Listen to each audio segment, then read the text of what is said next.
Okay, good evening, everyone. This is Shreya from Autism Connect organization. Today we have Miss Manju Iyer with us on board. So before starting with the live, I would like to give a small description about her. She's a certified parenting coach, a play therapist, and a homeschooler.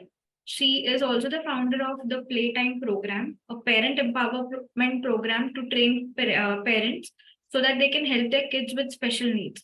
She also has a YouTube channel where she has videos that can help parents learn how to playfully engage their kids for overall development. So, good evening, ma'am. Good evening. Can you hear me? Yeah. So, I request you to take up the session now. Sure. So, everyone, welcome everyone. And it has been like long time since I have not been online because I was preparing myself to go ahead in the journey through learning more. And I did my, in this gap of the gap where I was not visible to anyone, so online. So I was learning literally, I was doing my master's in psychology and I was trying to update myself with what new information we have in this so that I can help better. I can do better with everyone, not just myself or with my child, but I wanted to help everyone for what I decided to do the learning. So now, so shall we move ahead with the presentation?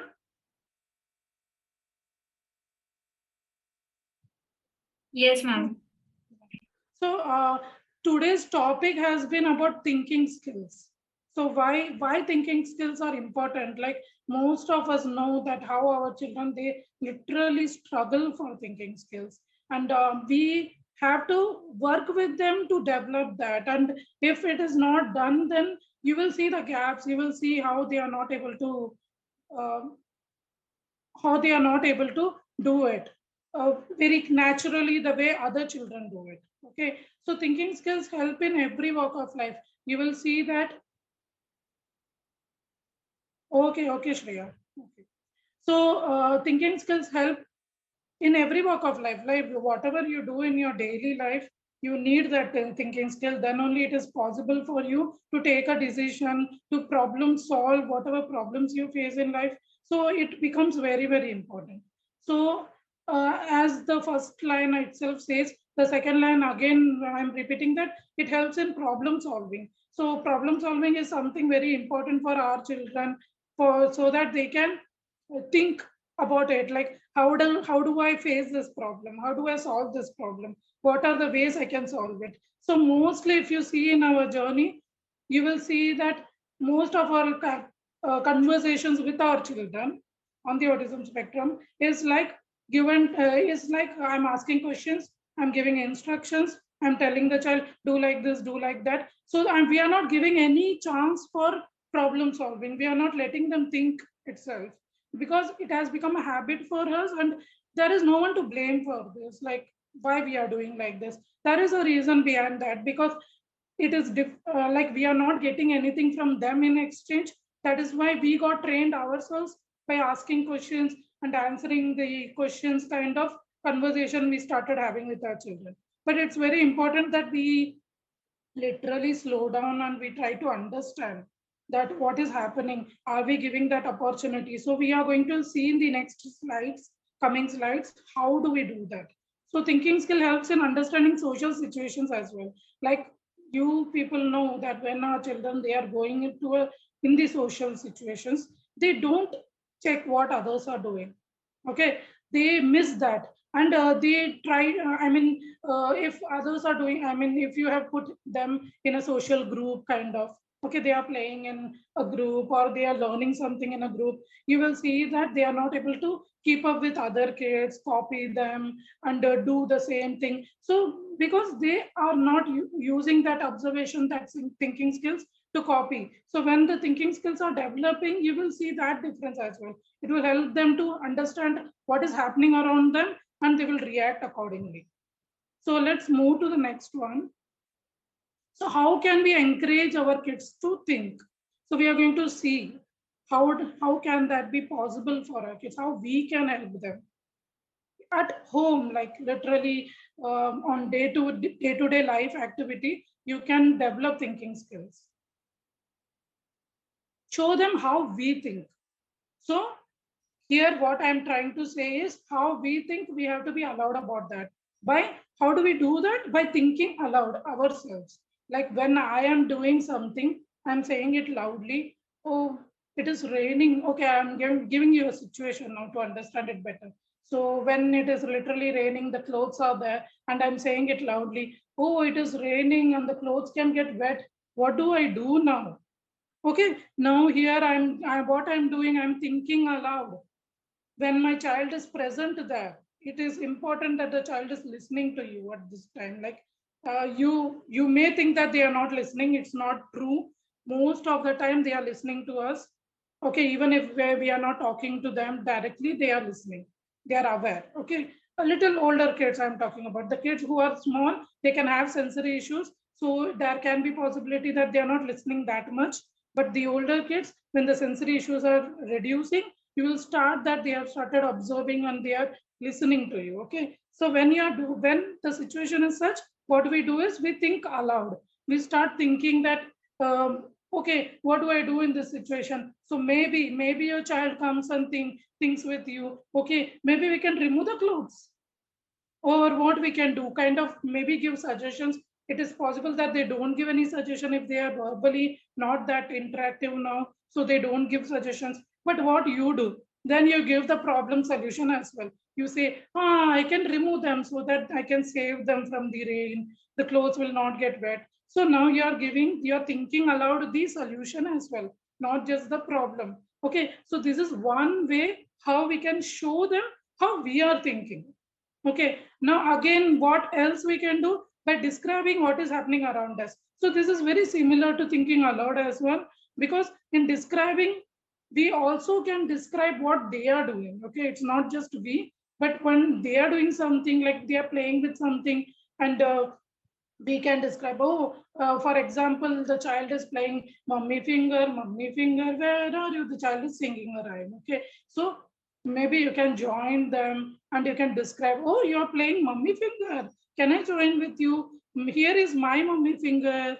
Like that, you are trying to describe what is happening. You are not trying to ask questions here. Okay, you are trying to tell, okay, you're doing this. Can I join you? Or can I also try it? And I'm copying the child. Okay, like that we are doing. Then again they are thinking, oh, what is my mother doing? Oh, she's trying to copy me. Oh, okay, she is also interested in my game. So you are giving ideas to your child that, okay, I can see my mother, what she is doing, my father, mother, whoever is the caretaker. So we can also develop the thinking skills by describing what is happening around us, what are they doing, what else is happening. And another third most important thing I feel is we should give them choices, showing how to choose as well. For example, that most of the time we have questions for them, we start instructing them, asking questions to them, but we don't wait for the answer. We are very we are in a kind of race to give the answer as well. So what we do at this time, we will just slow down, we'll ask them some question, we'll give them option to choose. Many of you will have this question that I do ask question to my child, but my child is not answering. Okay, they don't know what to answer, or they feel anxious about it when I'm asking a question. So are you giving choices to them? For example, which is your favorite color? Red or blue?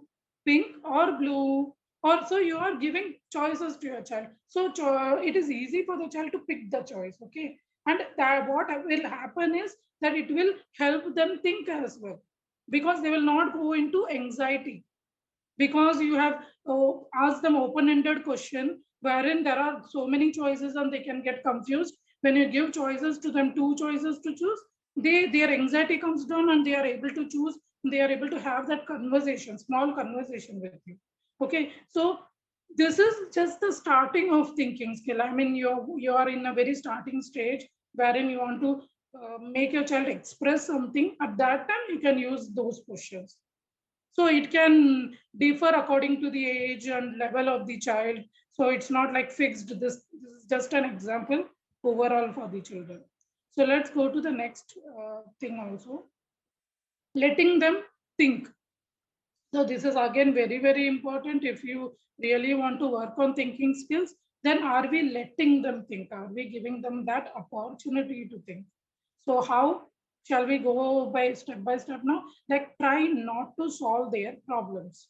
So there can be many reasons as a parent what mistakes we do. I myself do. I mean, it's not like I'm just pointing out to other parents, but I'm also a parent, so I also do that mistake. That I cannot wait for the child to solve their own problems. Okay, so I try to jump in and help them solving their problems. We are not giving that opportunity for them to think and find a solution. Okay, so there are many examples for that. So, for example, there is a lemon, and if I am telling that okay, we are going to make a lemon juice. So this is the lemon. So, but I cannot find the I don't know how to like make the lemon juice now. How do I cut it? Cut the lemon. Okay, here I am like asking question to myself. Okay, I'm just giving you an example because it will help you understand properly how it works. So here I'm asking a question to myself and I'm literally waiting with my child. I'm waiting and I'm giving them enough time to think. Maybe they don't come up with any solution. Maybe they start uh, keeping the lemon in their hands and just wonder what to do with it according to their levels. Okay, maybe in the past they have seen you cutting with a knife, so they may bring a knife and give you. Okay, so there can be many situations, many options of what will happen if you do that. Okay, but are you giving that opportunity for them to think and find a solution for themselves? So we are not, and if they are also facing some problem, are we guiding them to help or are we just giving the solution? Okay, are we giving them chance to help themselves? So we have to check, we have to wait and see what happens. So develop patience to wait, and this can be the most difficult thing because it is something which has happened with me as well, that I have not been mindful about waiting for my child to find a solution, and I have developed it with time and efforts. It was not at all easy. I was a parent in the past wherein I was like not giving time to my child and doing it myself. Okay, but with patience it can develop. Every parent can develop that patience, that we wait and we see what our children are bringing up with them, what kind of thinking patterns they have to solve that problem, whatever problem they face. Or we give them, like in the lemon case also. So here I'm loudly telling about the problem and I'm waiting for the solution. Okay, so am I very mindlessly cutting the lemon with a knife and hand holding my child to do it all, or I am waiting patiently and asking a question to myself and thinking what to do, wondering what to do, and my child is coming to the rescue and helping me with the knife. So here again, patience is being tested. Okay, so your patience is being tested. Are you being mindful or mindless about the activity? And be mindful of opportunities. So I literally believe, and I do it literally. I mean, on daily basis, that I try to find opportunities in daily life when I'm living with my child. I don't have to separately remove time and sit with my child and do some activity. Okay, I can literally be mindful with the whole day's activities where I can include my child to resolve the problem, include my child to think, help with their thinking skills. So I can give you one example. Okay, so now I was just talking to one during the training. I was giving this example to a parent, so I can share that with you. It is very fresh in my mind. So here, my daughter had to make lines on the book. Okay, she had to draw lines on the book, straight lines.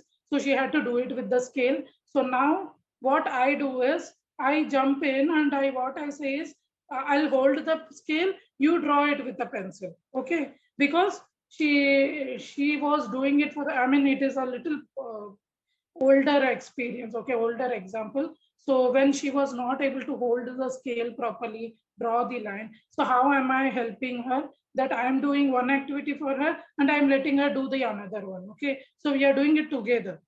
Okay, so as an opportunity, I saw here that, okay, here I can do some activity along with my child so that she is able to figure out what it is. Okay, so I'm holding the scale and I'm asking her to draw the lines with the pencil. Now, if um, like when I do it together with her, she has to coordinate with me. Okay, that is the kind of challenge for her, and she has to become more mindful about it when she's doing it. And there can be many other activities, like for example, I'm drying clothes. What I do is I ask her to come along with me and I give her a role of bringing the clothes to me so that I can dry it. So we make it purposely. What we do is we dry just one cloth we remove. I ask her to remove it from the bucket, hand over to me, and I'll dry it. Okay. So what I'm trying to say is not just thinking skills, but every opportunity, whatever opportunity you see around you, when your child is even playing by themselves, there also you can find an opportunity to help them think. Okay, to help them do some activity along with you so that it can help them think. Okay, so next, using different tools for thinking skills. So it is I was discussing about this daily life situations where you can uh, introduce thinking skills. Okay, so now what all tools you can use, that are like using pictures. Pictures can be literally any picture. Like let me think of some picture. Okay, a picture of a boy swinging and a girl sitting in this maybe slide. Okay, sitting on top of this slide. Okay, so here how you will use the thinking skill. So you are just doing the picture description. So you can ask questions as well, saying that picture. So who is sitting on this swing? I just wonder who is sitting on this swing. Like that, you're asking a question. Maybe your child will reply, or maybe they will not reply, but that is okay. But you are giving them something to think, right? I mean, when you ask this question, you wonder yourself. You're not directly asking them like a punishment kind of. You have to answer what the child, what is the child doing? Not that kind of thing. You have to change it. Like, I wonder what he is doing. Okay, the tone will change the way you ask it. Okay, so when you ask, I wonder what that boy is doing. So maybe a child will say he's swinging if he's in that level of answering, or she is in that level. But if they are not in that level, what you can do, you can just say it yourself. You can say, see, that boy is swinging and that girl is sitting on the slide. And you can even show your child's picture if you have in the gallery. If you go on mobile gallery, you will check a lot of pictures of your child. So there also you can discuss with your child. Okay, oh, you are swinging now. Okay, you went to this mall that day, so you did all these activities. So you are just describing what is happening in the picture, and you are giving thinking. Why this will work on thinking skills? Because your child will start thinking, okay, I am doing this, okay, I am doing that, without any anxiety. We have to be careful about anxiety, because if we blindly keep asking them questions all the time, it can create a lot of anxiety, and they will stop talking. Like, they will be like, this lady is just asking me questions all the time, so I don't feel like answering. Okay, they are not like, they also need time to respond. Are we giving that time? Because their processing speed is low, what they do is they don't answer you immediately. They will answer you after some time. They'll start thinking. So are we giving that opportunity? That also we have to check. And other, using daily life situation, which I already gave many examples for that, that how you can use in the daily life situation, how you can use it. Whatever your child is doing, your child may be playing with a toy, and they are not able to do something with it. Like, I remember yesterday I was doing a parent training meeting with a parent, wherein the parent mentioned that her child, she gave the opportunity her child, for her child to think, and they were making an envelope, and the child was um, bringing in her thinking skill. And the parent did not tell her that this is uneven, you have to cut it with the scissor. She herself brought the scissor and started cutting it and giving it an even shape. Okay, so here what the parent did is just waited for the child to think. So this is a very beautiful example wherein they are doing something, and in that there is a situation where the parent is waiting. Okay, there can be possible that your child doesn't understand that that is a problem. So you can describe it loudly. Oh, I see that this envelope is very uneven. What should I do now? Kind of you are thinking out aloud about the problem, and the child sitting beside you also starts thinking and try to find a solution. So this can be a very beautiful thing to do. Okay, along with your child. Then using stories. Now the story thing, I can like literally tell you that I can vouch for this, because stories are something which I have worked a lot with my own daughter. She is more than 9 years old now, and we have used stories up to their like the exhausting level. Okay, so we used to read bedtime stories on daily basis and discuss what is happening in the story. So we have done a lot of stories together, and there are a lot of situations for thinking skills and stories. Literally, if you start doing stories with your children, you will really figure out, wow, that is such a big opportunity. Because in story, what happens is our real life situations also come in stories. Okay, and um, things which are happening with other people, that is also a part of these stories. If you check the different kind of stories for your children. So I do a kind of training for stories literally for the parents, wherein I step by step take them along the way about stories. So I feel that stories are something which is like literally very important for as a part of training for our children to develop everything like language skills as well as thinking skills. And using audios. So there are audio stories. Some children, they are not visual. Okay, not all the children are visual. This is something I learned through the journey of the long journey which I have I have completed 7 years in this journey, autism journey, and I have learned that not every child is visual. Okay, some children can be auditory, wherein they will understand better when they are listening to something. They don't want to watch it, they just want to listen to it. So you can even use stories through audios. This can be very much applicable for the older children who are in a level where they understand the story, but they have to develop their language skill more. Then they can try audio books, audio stories, wherein you can just stop it and you can discuss, or after finishing the story you can discuss about the story with your child, sit and ask questions to each other. Okay, I have a lot of discussion about it, and it will help in aid in language development as well, and they will also learn a lot in the process. And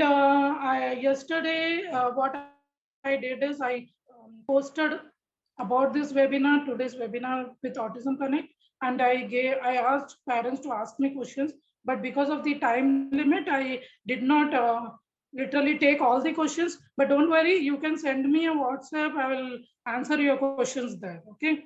So I have taken only 2 questions. So question number one it says, my 7 years old think always about rhymes like twinkle twinkle and five little ducks, and she draws them too, and can't think much about what's happening around her, how to develop her thinking skill.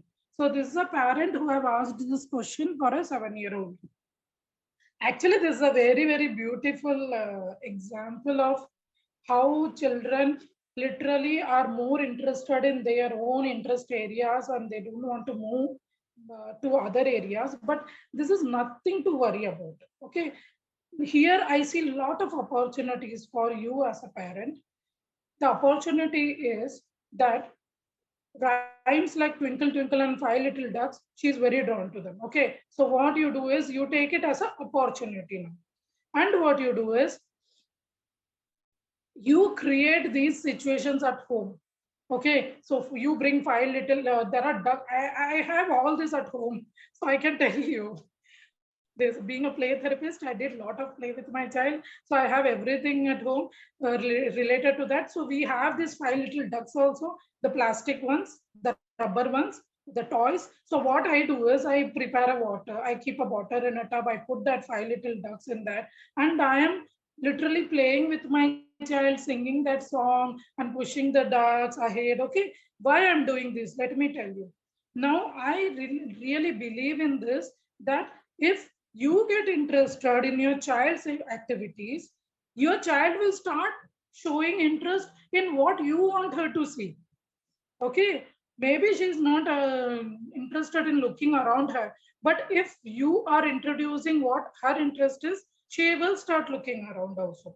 Okay, and now slowly you can enlarge, or you can literally widen her interest. Okay, it will not stay with only 2 rhymes, it can become 10 rhymes. That is completely okay, that is not a problem at all. Like for example, I remember these rhymes doing with my child, wherein 10 little sleeping on the bed, one fell down and broke his head, and five monkeys jumping on the bed.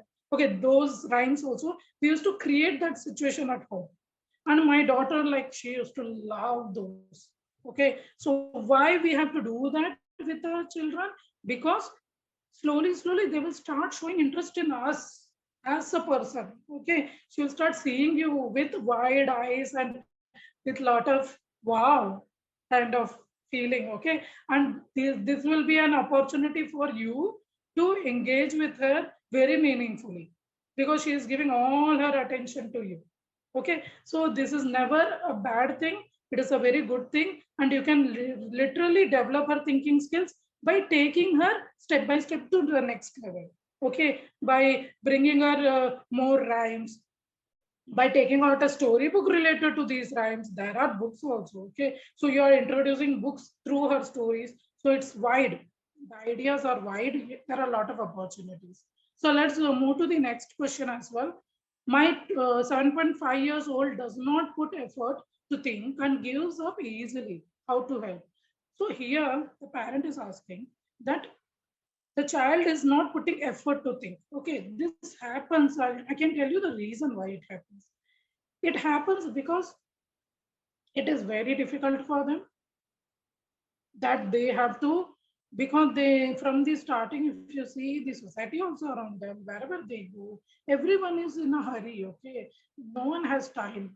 Okay, so what happens is it creates a lot of anxiety in the child, even if 2 to 3 people in their life are like that, who want to make them hurry up with things, say it fast, or do it fast kind of, they will, that will create anxiety inside them. Okay, it can happen with anyone, like it's not like one person, 2 person, it can be like they're going to school, they're going to therapy center, they are at home, it can happen everywhere, like everything is overwhelming for them.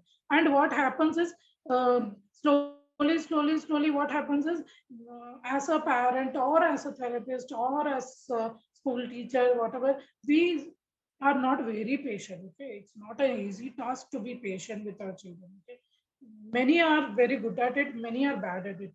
So what happens is, child slowly develops anxiety, and the child becomes very anxious about thinking. Okay, and that demotivates him in the long run.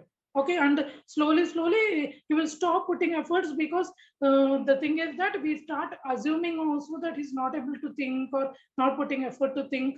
So we try to help also. Okay, so what best we can, I just gave you a background what might be happening with your child. Okay, so now what is the solution is that, when there is a situation where he has to think, you can guide his thinking, like you can help his thinking by thinking out aloud yourself, giving choices to him. I have given a lot of examples today. So those examples really can help you. For example, I said about the lemon, like how you can talk aloud about the problem. So whenever you see a situation where he has to think about the answer. Okay, there is no like negative thing if you're telling the answer. Okay, you have to just think about the answer aloud to him. I wonder, maybe we can do like this, I wonder maybe we can do like that. For example, your child is writing numbers and he reached 5 and then he doesn't know what is next. Maybe you can just say, maybe it is 6 or maybe 7. I think it is 6. Like that, you're thinking aloud about it. And your child is getting a clue. Okay, okay, 6 comes after 5. So your child is ready with the answer. So this is just an example because I really don't know what is the situation there. Okay. So what I'm trying to say is, can we guide their thinking skills? Like, can we be a helper to them when they are trying to think by giving them solution? And believe me, it doesn't have to be lifelong. Like we have to help them. They start developing their own thinking skills as well when we are not putting pressure on them to answer it immediately or to answer it correctly. That is also a problem. I have not mentioned it in the slide, but another important question is that are we always expecting our children to do the correct things, or are we giving them opportunity to do a mistake also? If you people know about like how the normal world is, we make like even our own life, if we think back and see, we did a lot of mistakes when we were small. So but because of being on the autism spectrum, are we stopping our children from making mistakes? Because that can also cause anxiety, because in the past child saw that, oh, I'm making mistake in this, I'm making mistake, this is going wrong, that is going wrong, and he stops trying only in the end. Okay, so be accept, you have to develop that acceptance for mistakes also, so that the child can keep trying. So that is the end of my part of like presentation.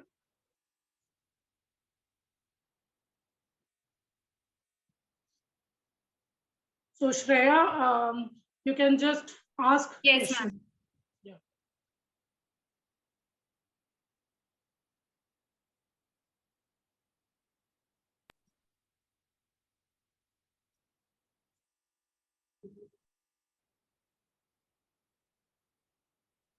Okay. So thank you so much, ma'am, for sharing your experience with us. So here are some questions I'll just ask.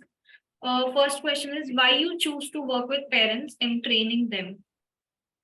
So, why parents are important for me is because I literally believe that the therapy can be for 1 hour, 2 hours, but that will not be enough for your child, because this is a lifelong, not a lifelong thing, but literally it is a longer duration in your life. Okay, it has this autism. It doesn't go away like run away somewhere. Okay, it stays with you for a longer period. And when you are just giving that 1 hour intervention to them, that doesn't fulfill that need which they have for help from you. So when I train parents, I really see that difference in the child, because when parents are aware, parents know that how mindfully they have to use each opportunity in their house. Okay, so there is less stress also, because parents, when they don't know things, they get very stressful and they start judging the child, which will increase the stress and it doesn't help them heal. Okay. So I really believe in natural healing as well. So my main focus is always to guide parents by giving them the ideas how to be playful, how to do playful parenting with their child, how to use the daily basis opportunities which they get around them, and try to use those opportunities and help their child grow.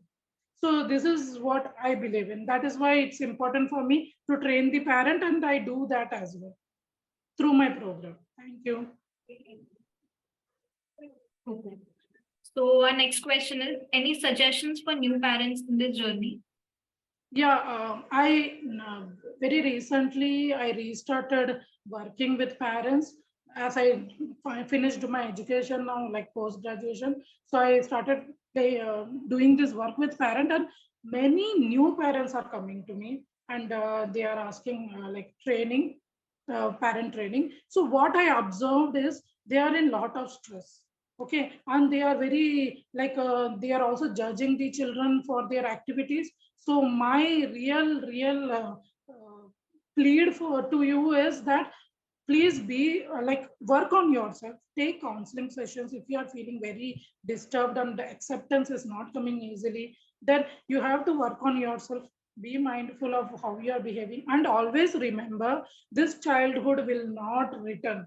Okay, it is gone, then it is gone. So don't waste it in meaningless things which you are doing. Like for example, some therapy centers, I don't know, I'm not taking any names, but some therapy centers can do mindless work, like they are creating anxiety in the child. So you have to be mindful about which therapist you are choosing for your child. Is the center very healthy?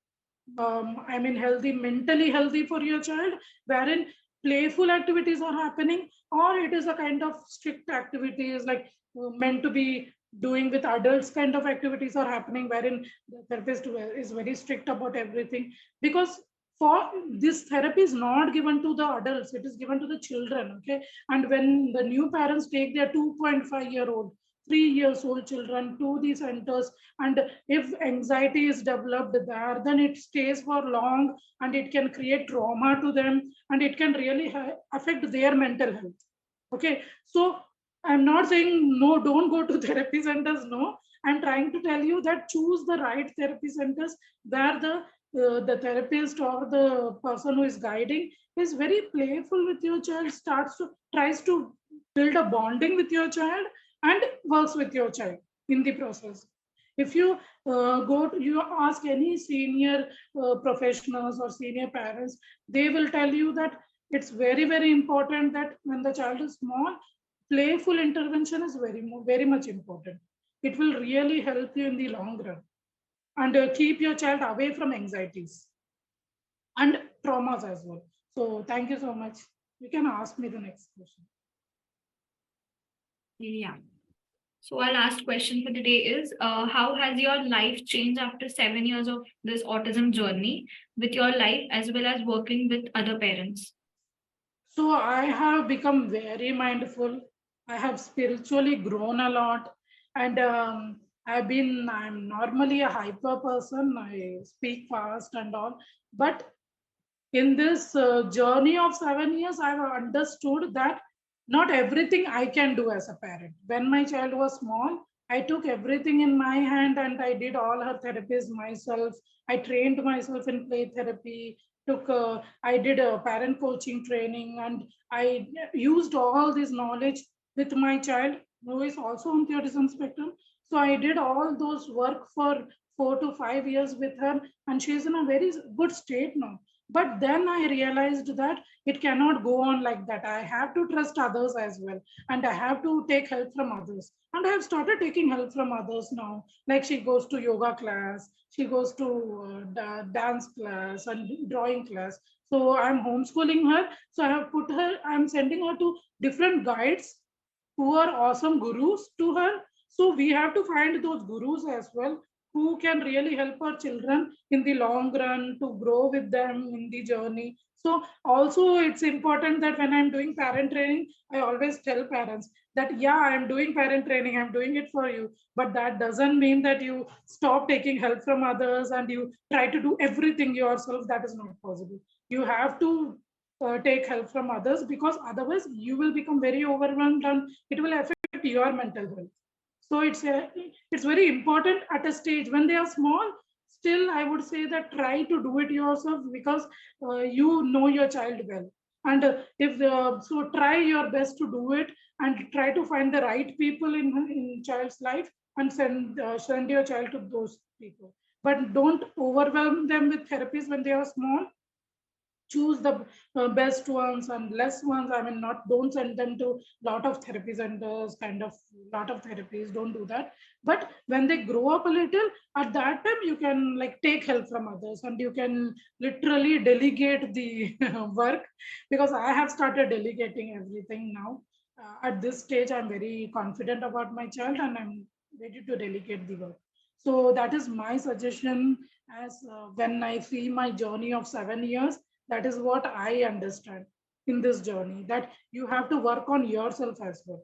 I have, for myself, I go for counseling. Even though I have like, I'm a counselor for parents, but I take counseling for myself as well, so that I can stay on that mindful state and I can work on myself to improve myself in this journey, mentally, physically. I also do yoga. So all this physical and mental fitness is very, very important for us. And also for older children, please start delegating it to others if you're doing everything yourself. Because I have been that parent doing everything myself, and I realized it very late. So I've started delegating it now.